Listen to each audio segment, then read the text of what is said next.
So I'm just going to share my screen and we will get going. All right. So I'm here today to talk to you about ChartURL. It's in your Slack bots making your charts. Can you guys still see it? Can you see the slides now that I'm full screen? Yeah. All right, awesome. So a little bit about me. My name's Ryan Angilly. I run a company called Ramen. I'm in Denver, which is why I can't be with you today. I've been a nerd since I was about 25 years younger and about 220 pounds lighter. I'm at Angilly on Twitter, and I write about something that I call product success on Ramen's blog, which is basically the idea that product managers and customer success people should think about things like change logs and status pages and things that tend to be kind of ignored in the product world. Ramen was founded in early 2015. You know, we've been invested in by Naval from AngelList, from Matt Cutler at Cisco, Jason Calacanis, Foundry Group. We're a SaaS app that's mostly aimed at B2B product creators. So think behavior-driven in-app questions. So, you know, if Intercom could ask you yes or no questions or multiple choice questions and help you slice and dice the responses across segments of your customers, it would be Ramen, basically. Ramen is actually in the Slack app directory. We were one of the first, 160 companies to kind of be a part of that launch, and I want to thank you guys because it's been pretty good for us. So, yay, Slack app directory. But this talk is not about Ramen. This talk is about a little side project that we built back in November that I think could be of a lot of use to the Slack community. So once upon a time, and if these images look blurry on your end, it's not just you, they're blurry on my end too. But once upon a time, we said to ourselves that we wanted to build some really awesome customer emails with charts. We wanted to send our customers emails with bar charts and line charts and pie charts, kind of showing them all this activity that was happening, with their usage. And if anyone's ever tried to do that, you know that it's really hard to get charts into emails. For a whole bunch of reasons that I won't get into, but it's just hard. And if you've never really thought about it, think about the emails that you get, and very rarely, even your Fitbit emails, they don't have charts in them. And I think there's a reason for that. It's just no one's come along and built a service that makes that really easy. So we built a little internal web service that let us build these types of charts.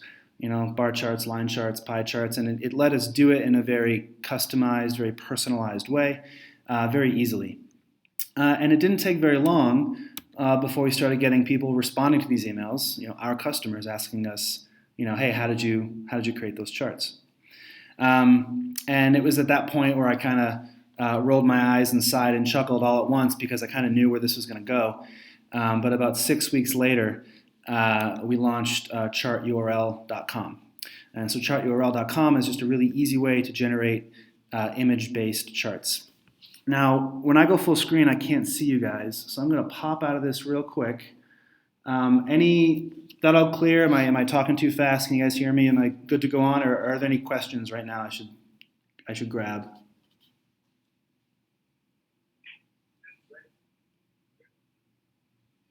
It's super quiet, so I'm just going to keep going unless... Sounds good so far. Awesome. Cool.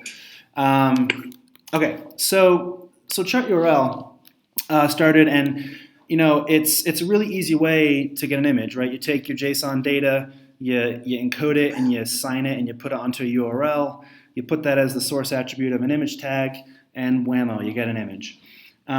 This has some limitations in that you can't put a whole lot of data into a URL because you just have a limit on the length of a URL. So we also have a method where you can actually post us up to 2 megabytes of data. So if you have thousands of data points, you can post us all that data. We return a short URL. You can put that into the source attribute of an image tag, and bam, you get an image back. But what's really cool about ChartURL is that we have something called server-side state. And so what this means is that when it comes to designing that chart, when it comes to creating a bar chart with certain colors and a legend and kind of all your options, you actually can store all of that stuff inside of ChartURL, all these options. You can store all your own custom CSS. You can have some sample data for previewing. And then when it comes time to generate your image URL, all you have to do is reference this slug, pass in the data that you want to render in this chart, and you'll get that chart back. You can also pass in any options that'll override these options, but this just gives you one place to kind of test your templates, and it makes it really easy from the developer's perspective when it comes to debugging. So that's ChartURL. And then we started seeing something really cool. People started using ChartURL in their Slack bots because Slack chat rooms have a similar limitation that email has. You can't run JavaScript charting libraries inside of Slack chat rooms. And so I'm actually going to demo you one of our customers. I'm going to go into the, so it's called StatsBot, statsbot.co. And what StatsBot does is it will actually pull data from Google Analytics, and it makes it accessible inside of Slack. So if I go over to, let's see here, to the SF Meetup room, I can actually, I can chat with StatsBot. And I can say hi. And I can say users last month. And this will actually return a chart. So it's pulling data from Google Analytics. It's pumping that through ChartURL. It's getting the URL for that chart, and then it's pushing it into Slack. I think this is super cool because, up until now, you don't really see lots of charts inside of Slack, and I think that, I think this could be used by really any integration to just add a little bit of oomph, when you're building stuff. Show you a different chart type where it can do a little bar chart for comparing last week's users over the week after. And so, by the way, this is pulling stats from another website that I run. It's not, so I hooked up StatsBot to my own Google Analytics account, hooked it up to this chat room, just so you could see it. Back to the Prezzo, because I told them I would not go long. Let's see here, StatsBot.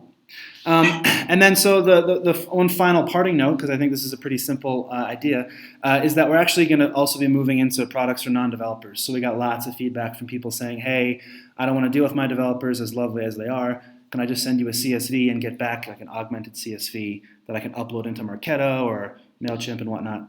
And so we're actually doing some pilots right now with some pretty big companies where we're doing some programs with their marketers where they can just send us data, and we send them back a CSV with the URLs kind of embedded in that CSV. That's it. I told you guys I'd be quick. So you said you didn't have a mic, so I'm guessing I can't take questions, or do you want to try to relay some through the Meetup chat room, and I'll just answer them verbally here. Can you hear me? Yeah, I can hear you great. I think we will wait, if you can hang out until the end. We'll just get through the presentations first, and then we'll go from there, if that's okay. Okay, I do actually have to go in 20 minutes, so I'm not going to be able to stay to the end. But I will be in SF Meetup. I'm a permanent resident of the Slack room, so feel free to hit me up via email, via Slack, and whatever afterwards. Yeah, and if basically everybody here, thanks Ryan.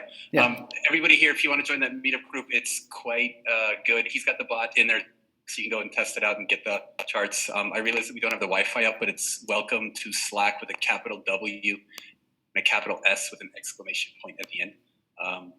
So go in there and you can try out the bot and try anything else out. Thanks, Ryan. Yeah, cool. Thanks, everyone.